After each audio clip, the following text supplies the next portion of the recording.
Hey guys, Movie Junkie for Life here. I had a really busy weekend this weekend, so I wasn't able to film my video in my usual location. So I'm kind of sneaking some time here on work to get this out to you guys. The movie we're going to talk about is Underworld Blood Wars. It's I think the fifth Underworld movie. It continues the franchise. It's supposed to be the final chapter, but I guess like everything else in Hollywood, that's going to depend on how this performs. So directed by Anna Forrester, Len Wiseman stepped aside this time. I think he also did on the last movie. And bringing back Kate Beckinsale, Theo James, Charles Dance, a couple other familiar faces. This one, Celine is being hunted by both the vampires and the Lycans. They think she's a traitor to her kind, the vampires. So they want to kill her. And the Lycans, of course, want her for her blood, or in this case specifically for her daughter's blood, who we met in the last movie. So is it any good? You know what? It's as simple as this. Like I was telling a friend of mine who asked about it, or who said he didn't want to see it because he heard it wasn't good. If you like the first set of Underworld movies, you're going to enjoy this one.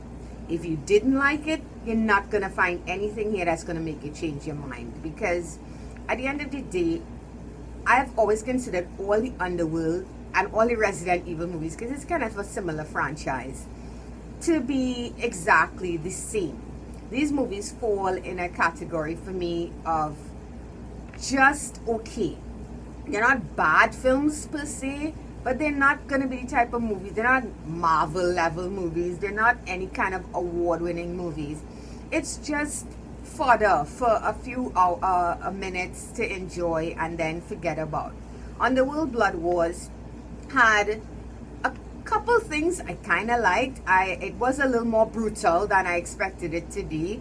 Granted, it is CGI blood, so it's kind of like +1 -1 right there.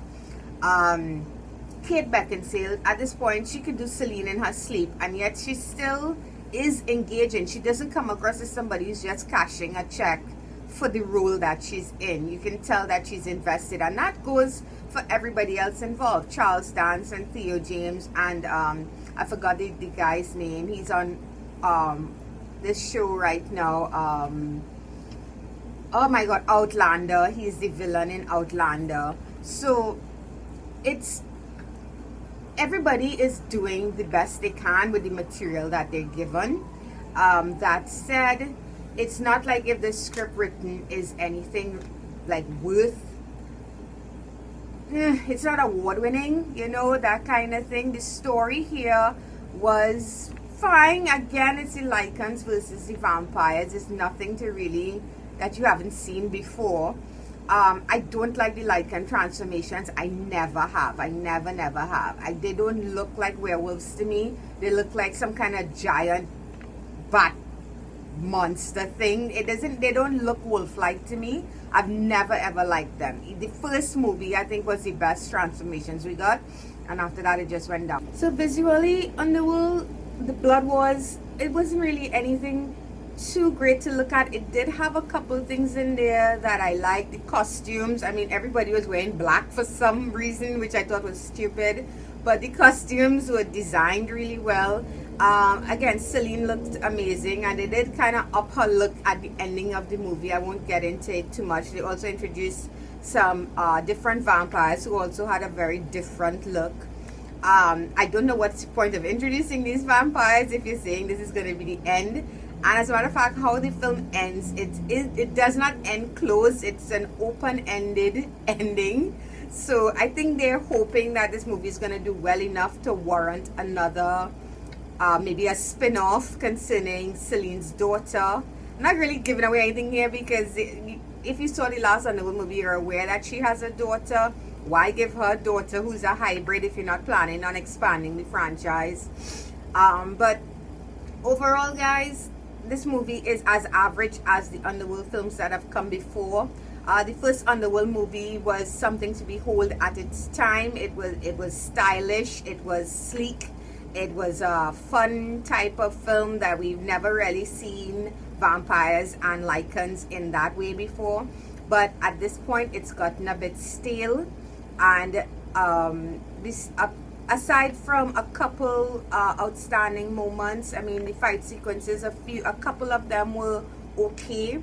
There's nothing really here to gawk at. The 3D element added to this film, they should have left that out, because when you add 3D after in post-production or whatever they call it, it just makes the film look darker. It's not shot in true 3D, so it doesn't look well. You know, I always say, if a film isn't animated, or if it isn't done in true 3D, like, you know, or using like IMAX 3D technology, it doesn't make sense. Leave it out. You know, it doesn't. In this case, it really didn't add anything to it. There was no point in time when I was like, ooh, look how awesome that looks in 3D.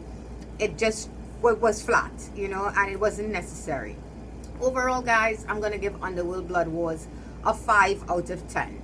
It's not a bad flick, it's not a great flick, it's a okay flick. You know, it's an okay way to pass the time.